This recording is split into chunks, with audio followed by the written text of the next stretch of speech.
Hello everyone, welcome to our show, and today we have Coy and myself who will be talking about the JobKeeper 2.0, the new rules webinar. And we have an exciting show for you because today is now the last week of September, and next week we have to re-qualify for our business clients, and as well as if you're already on JobKeeper or you're thinking of applying for the JobKeeper 2.0, then this is a show that you cannot miss. Okay, so sorry for the bit of a late start, but now we're going to get right to it. And yeah, so let's start. Yeah. Okay, so just a bit of housekeeping. This is an interactive session, so we encourage your participation and feel free to leave your questions for us in the chat room. It will be recorded, and if you have registered for Zoom, then it will be shared on our Facebook and other website platforms, then you can access it and rewatch it again. So the next one is that, of course, this is general advice only. So if you want our team to assess you on a one-on-one basis, then please make sure that you make a time to have a chat and sit down, because all the advice and on the posts and from our guest speakers today, we're not giving you personal advice, and so you cannot really rely on it. But yeah, please get in touch, and we're happy to sit with you and go through it. All right. Thank you. Okay, so thank you. Koi's going to go through the legislation now, and then we'll go through. Okay, thank you, Lan. And good afternoon to everyone. Thanks for waiting, and our apology again for a bit of technical issues. So today we are covering a very important topic. It's called JobKeeper version 2.0. If you have been, if you've been in business, or actually involved in the business, you would have experienced the pandemic and the JobKeeper 1.0, and and all sort of different stimulus grant that was that happened that was from the government within the last 6 months. So today, what we will cover, it's identify clients or business that might be qualified for this JobKeeper version 2.0. Determining the payment rates, because you would have been familiar with the $1,500 per fortnight previously. That's going to change. So that'll be interesting. And the other one is the compliance obligation, which is quite important because, as you know, the governments are quite low on cash flow. So they want to make sure that they rectify their previous mistakes, and make sure that they don't just hand out money unwillingly. So let's go to the next slide. So if you can remember the original JobKeeper version 1, it all started at the beginning, 1st of March, and the test date was 30th March to 2nd of August. The 3rd of August was when the second lockdown or the second announcements came out, and they changed the employment date. So anyone that was not previously did not meet the 1st of March date, as long as you were employed before the 1st of July, then you would be eligible, or you will be considered from 3rd of August onward. And end of this week will be our final fortnight for the JobKeeper 1.0. After that, the JobKeeper 2.0 will start, and there's going to be a whole lot of tests and compliance that you would need to pass in order to be eligible for the next 6 months. So what you can see in bold is that to be eligible for JobKeeper 2.0, the entity must be carry on a business in Australia on 1st of March 2020. So if you missed out on that date, then you miss out on pretty much all together. The entity must pass the original decline turnover test, which was the 1.0, And to pass continue to be eligible for 2.0, you need to pass additional decline in turnover tests. Okay. So for the additional turnover test, it applies from the 28th of September to 31st of March 2021 next year.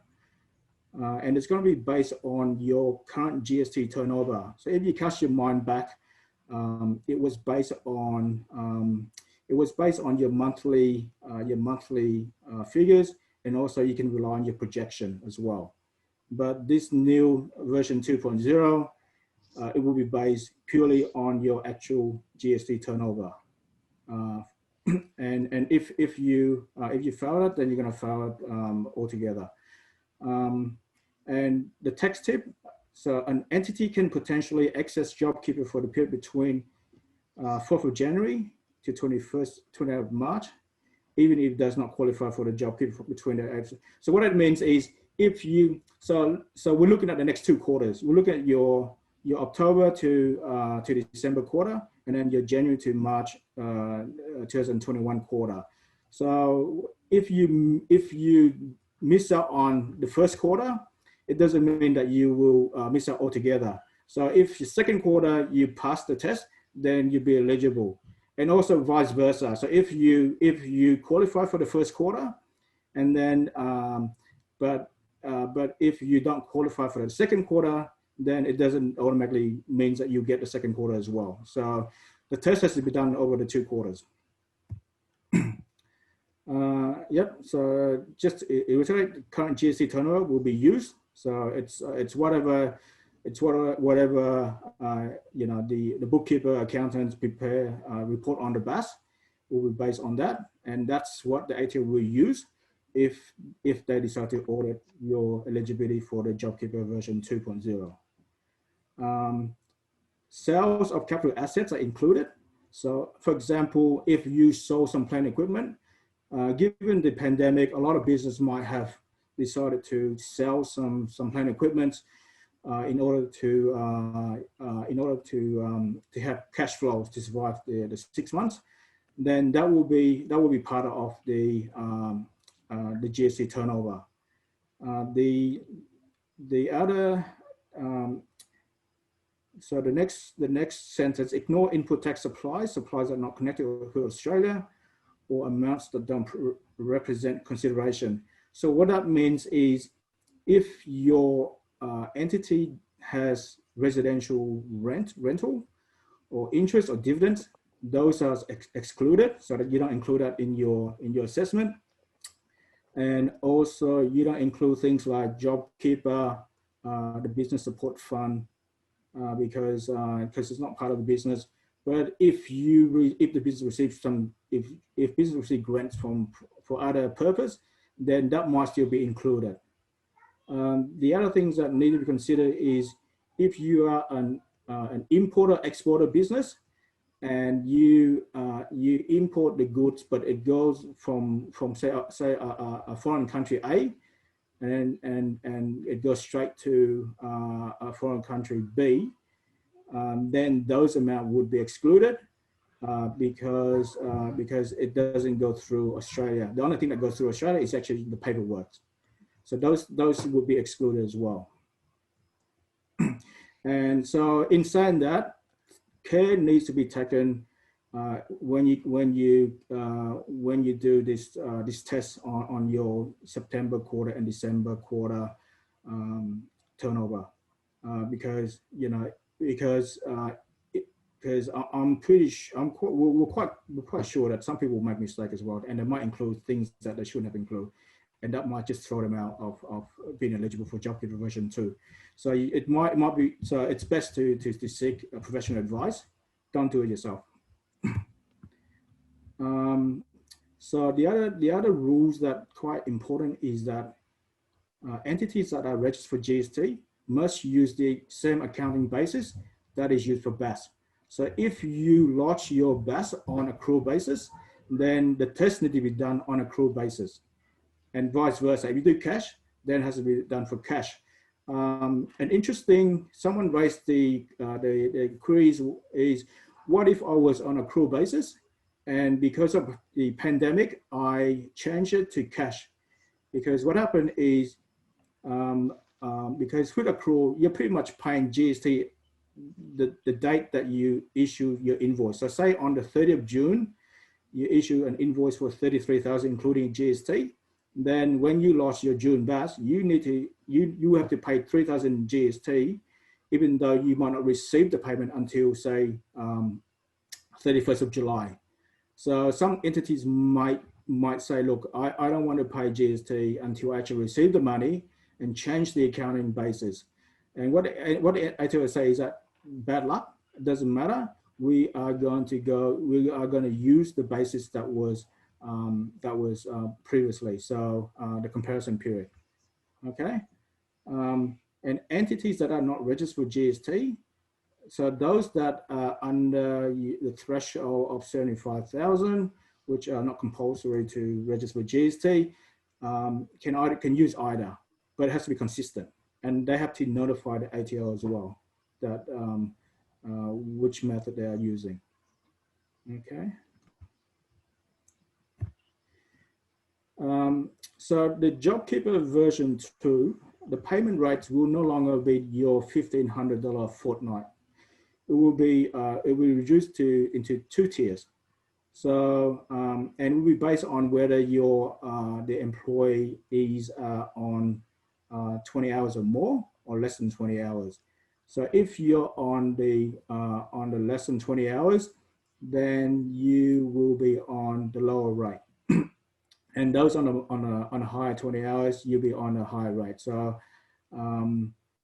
so that will, and also be the same for the eligible business participants. They include sole traders, partners of a partnership, or a nominate beneficiary of a trust, or the shareholder or director of a company. So you can nominate one per entity. And again, they would have to satisfy those hours tests as well, using the February 2020. So it's actually, so it applies to people who, business owners who actively work in the business, and who are not on payroll. So it means that you actually, so just because you are someone who overlook the business and don't really contribute anything to the actual running the business, then you might not be eligible. So just be careful with that. So the lower payment rates, so what happened is from the 28th of September, which is next week onwards, to the 3rd of January, the higher rate will be $1,200 per fortnight, and the lower rate is $750 per fortnight. So that's quite a substantial decrease from your $1,500, whether you work, whether you're on part-time, long-time cashier, or full-time. And then from the 4th of January 2021 to March onwards, again, hang on, I think there's a mistake there. The higher payment rate should be down to $1,000 per fortnight, and the lower would be $650 per fortnight, if I'm not mistaken. So my apology for a bit of error there. The turnover reduction threshold, so that will remain the same.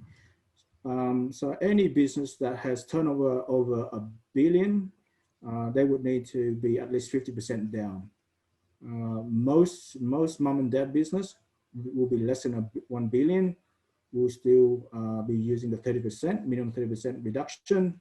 The registered charities, they have more concession rate, which is 15%. Timing issues. So business still need to pay employees at least the minimum amount before claiming the amounts from ATO. Okay, so this is quite important. So this Sunday is the final fortnight of JobKeeper 1.0.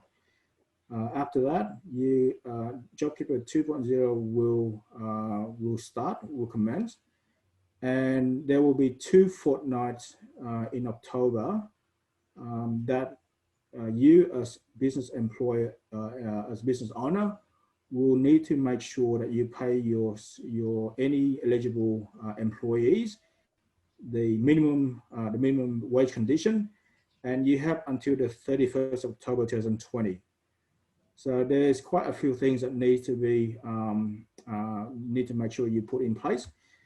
Is that you need to make sure that you do well, you or your accountant do the assessment, make sure your payroll is up to date, and also you as a business owner need to make sure the wages are paid accordingly. Okay. Okay, so that's just the test dates for different, whether you're employees or your business participant. Remember, well, cast your mind back to, because of the new 1st of July 2020 test date, that means that employees that missed out on the 1st of March 2020 can now be added to your JobKeeper. We have a few clients that we've done it previously in the past few weeks. So make sure you review your payroll list, your employees, and probably with the help of your accountant to go through them to help establish who else might be eligible. Tax tip: if you have hired new employees from this date, ensure all payroll, single touch payroll, super, and work cover is updated using either Xero or other accounting, other cloud accounting software. Also ensure the minimum payments of $1,500 wage apply. Yep. So yeah. So as I said before, this Sunday is the last date. So make sure you pay the last $1,500 if you haven't done so. Okay. So the next one is the eligible business participant. So given that given the employees, you would keep the timesheet, and you can work out, how many hours they work for the month of March or the month of June before the test date. The same would have to be done for the eligible business participants. So this is for the business owner. This is the business participant who are not on the payroll. So you need to make sure that you work at least for 80 hours in February, and a declaration needs to be given to the ATO. So yeah, so as I emphasized before, make sure that you were actively working in the business, not just someone in the background and maybe spend 1 or 2 hours a week, because you might miss out on altogether. Okay. Yep. So this is just to say, what does it mean by active engagement? So it's actively running the business, up-to-date compliance activities and business development. So the individual must have been actively engaged in the business for at least 80 hours in February. Yeah, given to the ATO. And yeah, it's important it is important that you can substantiate that you actually worked at 80 hours. If not, then if there's an ATO audit, then the ATO might disallow it altogether. Can I just interrupt you, Koi? This is very important. This is there's a couple of things that are new requirements that is not I guess needed for JobKeeper 1.0, especially this active engagement. Because if you look at it, in Victoria especially, we're in lockdown, so a lot of business owners cannot operate at all. Their doors are closed.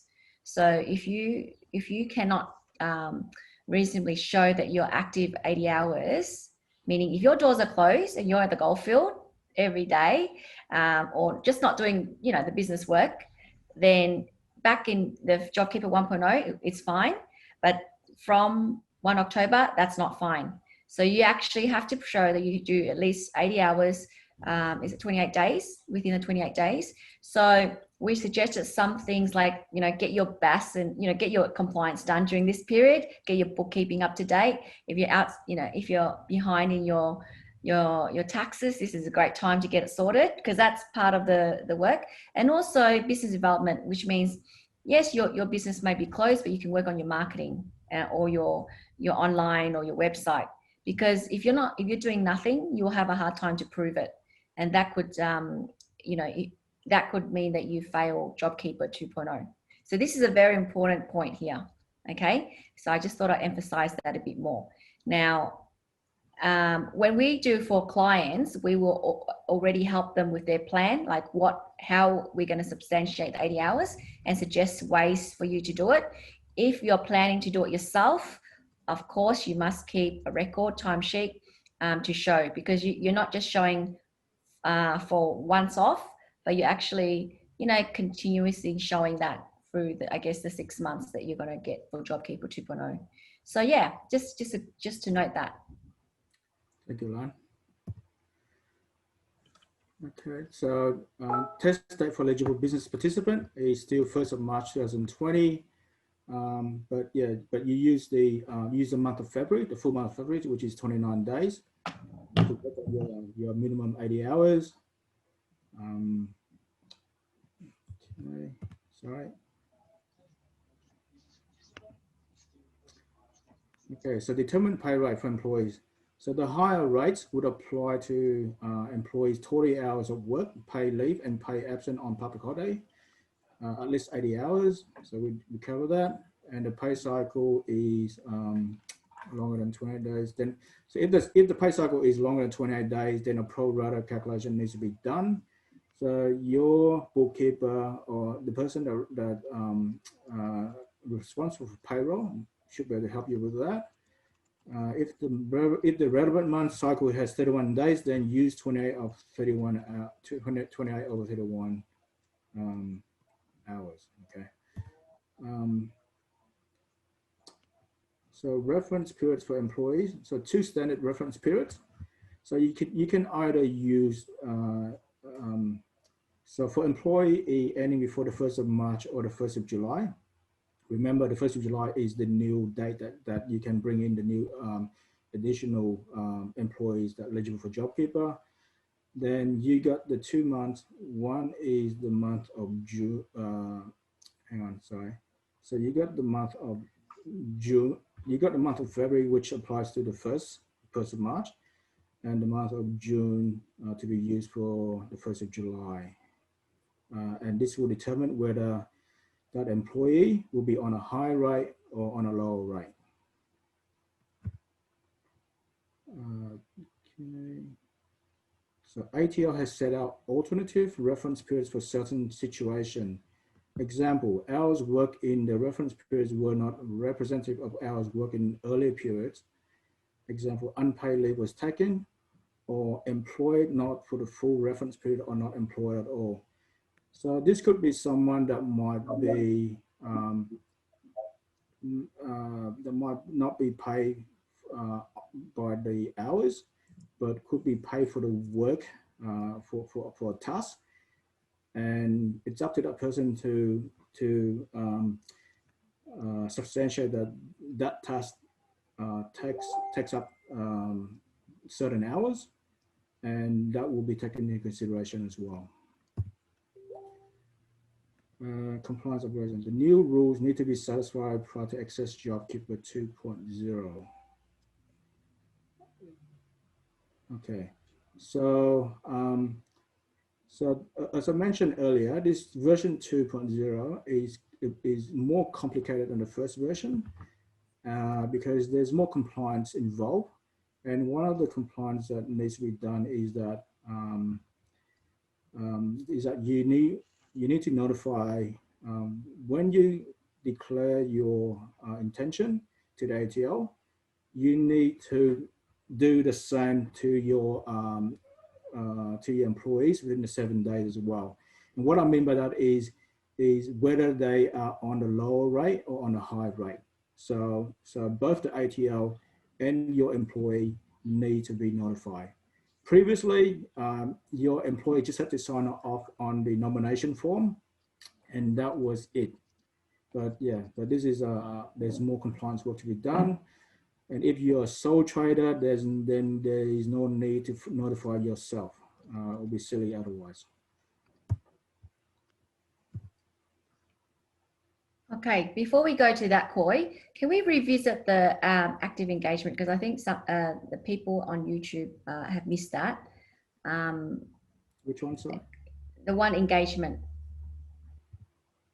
How to prove engagement, for Alexandra who wanted to go over that. And guys, if you have a specific question that what Koi has covered in the last 30 minutes, now's the time to put your questions in. So just revisit the engagement. Because there are 2 tiers this time, so it's not a flat rate of 1,500. You actually have to prove whether you're in tier 1 or tier 2. Okay, so tier 1 is if you can show 20 hours or 80 hours or more a month, or 28 days, and then you'll be paid the maximum rate of $1,200 or $1,000, depending on which quarter you're going for. So, but tier 2 is the lower rate. The lower rate is based on 80 hours or less. Now, the problem with business participant is to prove, or even business alone, is to prove, like, especially in Victoria, that they're still running or operating the business. So operating the business, even if you're closed, you know, so if you're running a hairdresser and you're closed, then you have to do some business development, or getting your tax done, or bookkeeping, getting a website done. Okay, so those are the things that you could use to help you to prove that you're active in the business.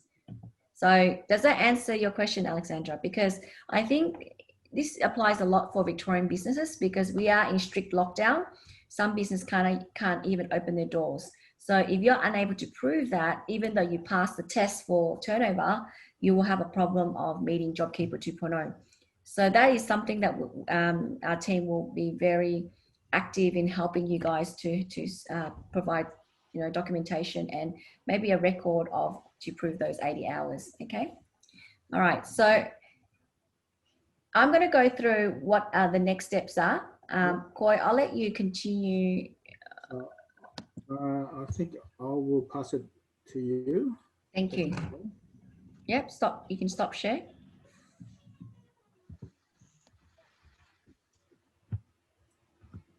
Yeah. So if anyone has any questions, now is the time to ask Koi while I bring up the next section.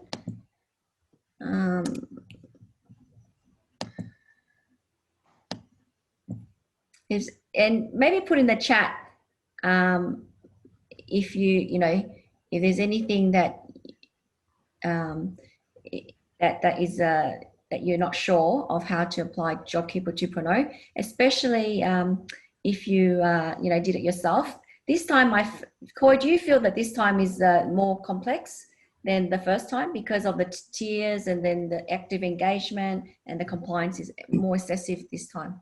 Definitely more complicated because, as I mentioned earlier in the session, is that with the version 1.0, the government was willy-nilly to hand out money, and even employees who will work less than 20 hours a week were still getting the full payment. So this time, that's why they introduced these 2 tiers, to make sure that those who satisfy the minimum 20 hours will get the full amount, and those who work less will get less. So the criteria are more stringent, and it's also based on your actual figure, your actual turnover as well. And they are willing, before, if you're sort of on a margin, you can still pass. But I think that the version 2, there's more compliance work, and there's more documents that need to be provided to ATL and employees. So yeah, definitely more work involved. So if I was a business owner, I would not risk doing it myself. I think that a lot of even version 1, a lot of business owners were declaring the JobKeeper themselves, and they made a lot of mistake. So yeah, so that would be my recommendation. Okay, Koi, do you mind taking over and share your screen, and I'll just talk. So take over. And yeah, so we're starting to receive, or some of our newer clients that joined us recently have received ATL letters to review their JobKeeper plans. And some of the common things they pick up is having the wages done incorrectly or different or late. So you may think that you passed the turnover or decline, but unfortunately, ATO, you need to really, especially the JobKeeper 2.0, you need to really ensure that you have good records to prove every step of the assessment. So, Koi, you can share your screen again. Yeah, I have. Yep. Okay, great. Okay. All right. So how success can help you. Now, so what I thought is, it's not just about compliance, okay? So I thought I'd let Koi get out the compliance side, but really we are proactive in helping our clients to claim the maximum amount legally. Because at the point, a lot of clients give up by, if they fail the 30% test or, then they give up. But what we found is a lot of these clients, when we seek the alternative tests, which is about over 10 tests, they actually meet it. So that's where we come in, the value to you. We also give you peace of mind that JobKeeper and all the declarations are correct, avoiding hefty ATO fines later on.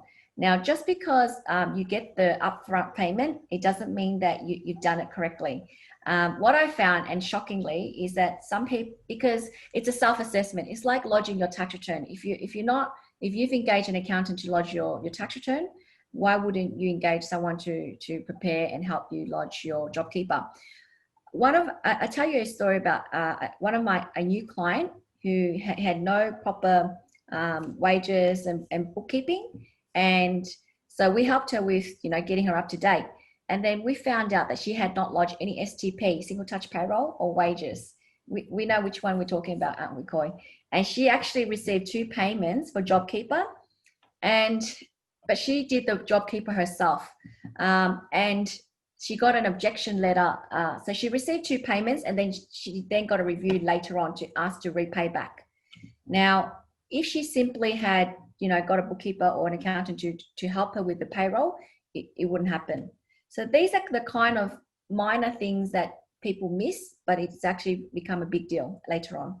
So these are the 2 things we help you. Now, of course, our clients, they will get an invitation this afternoon to start the JobKeeper plan. And if you're not our client yet, then please get in touch with myself or Koi, and we'll leave our details at the end. Okay, next slide, please.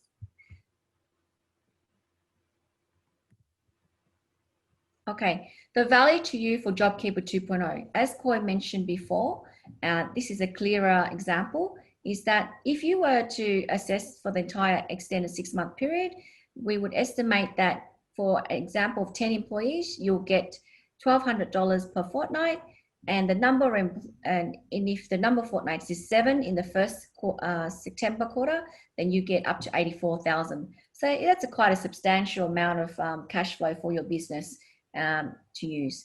Now, in the second half, which is from January to March, if you have the same number of employees and at $1,000 at 6 fortnights, then you get $60,000. So we're not talking small sums of money. Now, I just say to my client, if you're expecting a refund of $60,000, there are alarm bells for ATO to check you. And we're not trying to scare anyone here, but the amount of resources that the ATO have given to audit the activity of JobKeeper 2.0 and 1.0 is coming. It just hasn't come yet because obviously they're busy trying to process these applications. So please do not put yourself in so much distress, and and let our team guide you through it. Okay. So what are the things that we can guide you? Thanks, Koi. So these are the things that we will be opening to invitation today onwards. So we will help you assess the employer eligibility from October and also for January 2021. Remember what Koi mentioned is that even if you don't meet either or, so let's say you don't meet October, you can reapply for January. It doesn't mean that you fail all, okay? So there was originally the government said that you had to pass September before you can pass January, but luckily they changed up probably after the Victorian lockdown. So they're a bit flexible in that. The second thing that is very important and new this time, which wasn't the first JobKeeper, is the payment rate assessment. Now, we had a lot of, I guess, interpretation of how, and I mentioned again about the active engagement, about making sure that are you in tier 1 or tier 2, so the lower rate or the higher rate. So we will assess for you in October as well as January to make sure that remember, if you especially have multiple staff, some on part-time, some on full-time, how do you assess that? For sole traders, how to apply 20 hours a week? Thank you for that question.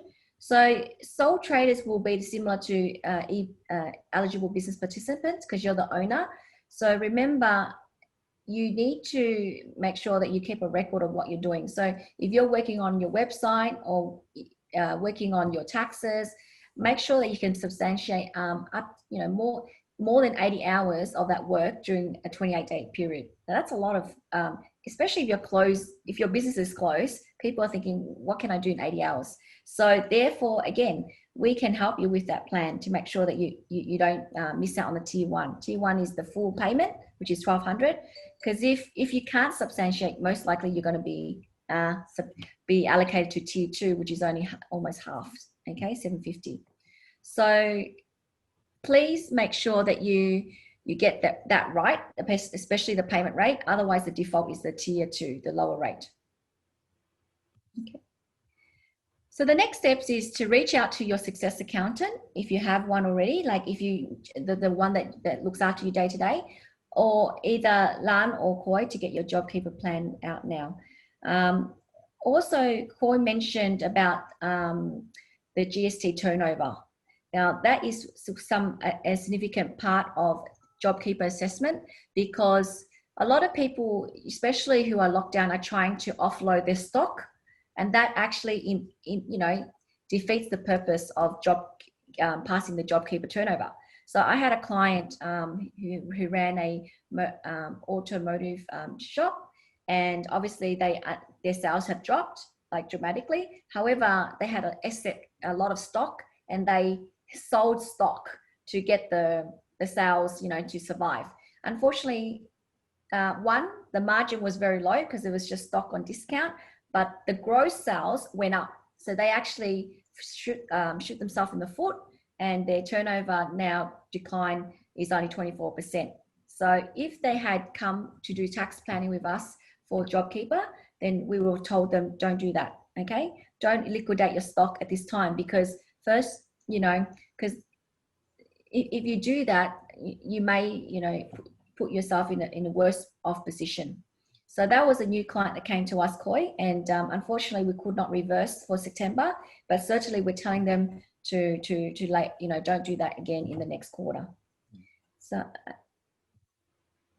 okay, so these are our details on screen here. Jot that down, and we also will be, as I said, open for questions. If you have any, let's have a look if there's any other questions for us. So we've answered sole trader, yep, business participant. Is there any other questions that you have? Anyone? I'll just check on my Zoom as well. Okay, so there's other questions on Zoom. For Uber driver, no working hours during lockdown, so has to apply tier 2. Okay, that's a good question, Adu. So do you want to have a go at this, Koi? Uber driver? Uber driver. And no working hours. Well, so which month was it? This is the new one, JobKeeper 2.0.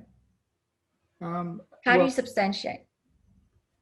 Well, I mean, if there was no actual driving during those months, you can still engage into other activity as well. For example, whether, as Lance mentioned previously, whether you improve marketing or even you spend time on servicing your cars, or you see your accountant, see your advisor or whatever, those are part of the business expenditures. And if you didn't do it, then nothing would happen. So those sort of things can be included as well. So and it might even mean that you took the opportunity to bring your books up to date. I mean, that takes a lot of time as well. So there's a lot of things that you can consider. It doesn't have to be actually driving, but things that you can do, non-driving activities. Yeah. And I think the important part is to be able to substantiate and have the record keeping to prove it. Okay, so we've got a Excel to help our clients to list out some of the activities that will prove the 80 hours. So you might need to do the same. So you have record how many, like when do you drive, when you're active, and also as I mentioned, business development, and also book your books, GST lodgement, that also include in running a business. Okay, but you're right, it's not always default tier 2, but if you're unable to provide substantial evidence, then you're going to be defaulted to the lower rate. So does that answer your question, Adu? Now, the other question, and I might just type it in the chat, is for, what else is there? Do we need to exclude export sales while calculating GST turnover? That was one that you covered, Koi. Export Correct. sales. Correct. So as I mentioned, so you got two scenarios. Scenario one is you import the goods into Australia, and then you export it to another country. So that will be included. That will be included in your GST turnover. But if you say you import from China, and instead of arriving in Melbourne, it goes directly to New Zealand, then you do not include that in your GST turnover. Koi, can you unmute yourself on the StreamYard and just repeat the answer to that? Okay. Can you hear me better now? Yes. Okay. Can you repeat? Yeah. So you got two scenarios. So if you are an importer, so if you import from, say, China into Australia, and then you export it to New Zealand, then you will need to include that in your GST turnover. Even though it's GST free, but you still need to include as your for your test. The other scenario is if you say you import it from China, and instead of arriving in Melbourne, it goes directly to New Zealand, because it doesn't pass Australia, then you exclude that from your GST turnover calculation. Even though in your accounting profit and loss, you will still recognize the sales, but for GST purpose and also for your turnover test, you would not include that. Okay. Does that answer that question? Yeah.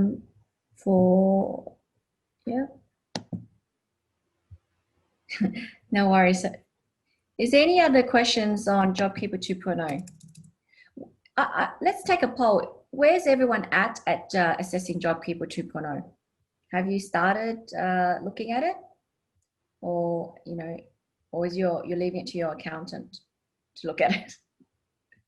I know a lot of our clients are on our YouTube channel now, and they're probably gonna get in touch with us next week.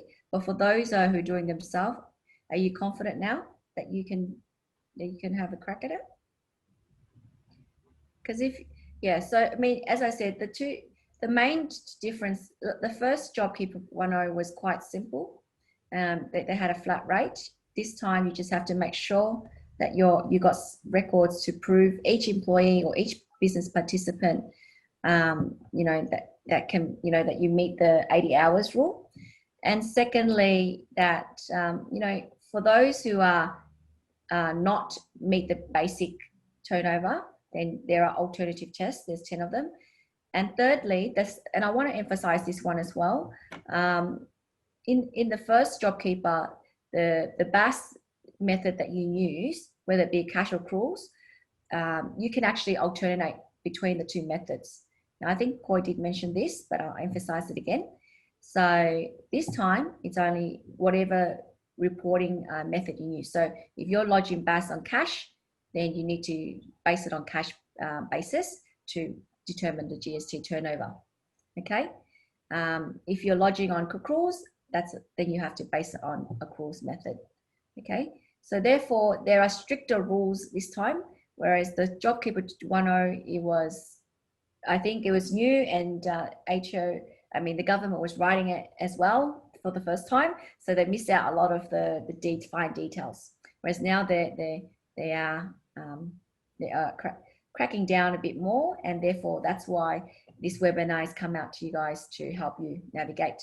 Now, obviously, our team are all trained up and experts at this now after last week's training and yesterday. So if you are ready, another question is when ATO start taking the application for JobKeeper 2.0. So it will be, 28th of September is the close of JobKeeper 1.0, and then 29th I'm expecting is the new application. So what you can do now is you can get your books up to date, make sure up to date up to the 28th of September, and that's what we're doing with our clients. And secondly, make sure you assess and review who are your 1 July new employees. Okay, so if you remember the JobKeeper 1.0, it cut off from 1 March, all the employees that are eligible. Now, if you've add or recruited anyone from 1 March to 1 July, make sure their payroll and STP is done properly. Okay, seek help now. Don't do later. Okay. And not just that, but work cover, super, all those things that need to be done for to meet the requirements of an employee. If you're a business participant and sole trader, make sure that you've got some activities to prove otherwise, that you generate more than 80 hours. Okay. And if you're ever unclear, please contact us to work that out. So if there's no more questions, we're going to close that here, and we'll start with the invitations to everyone of our clients. But we thank you for joining us for this session, and I'm sure that in the next few days, I think alternative tests, there will be some more noise about changes, and if there is, and if you haven't joined our Facebook community group, which I'll get Phil to enter on the chat, is that you need to be in that community, because there will be, I expect until the 29th, some further updates and changes, and I will be posting it from there. So today is what we know, and I wish you good luck with the application, and I look forward to speaking to all my clients and business clients that need help with JobKeeper, and same with Coy. Any last words, Coy? No, I think it's going to be a busy next few months, and given that we as Success Accounting Group, we have been on this since day dot, so March, so we had more than 6 months experience. So yeah, so anything that you're unsure, please seek our help, and then we'll be more than happy to help. Okay, thank you very much, everyone, and I wish you a good afternoon, and I'll catch you up in the next webinar. Bye for now.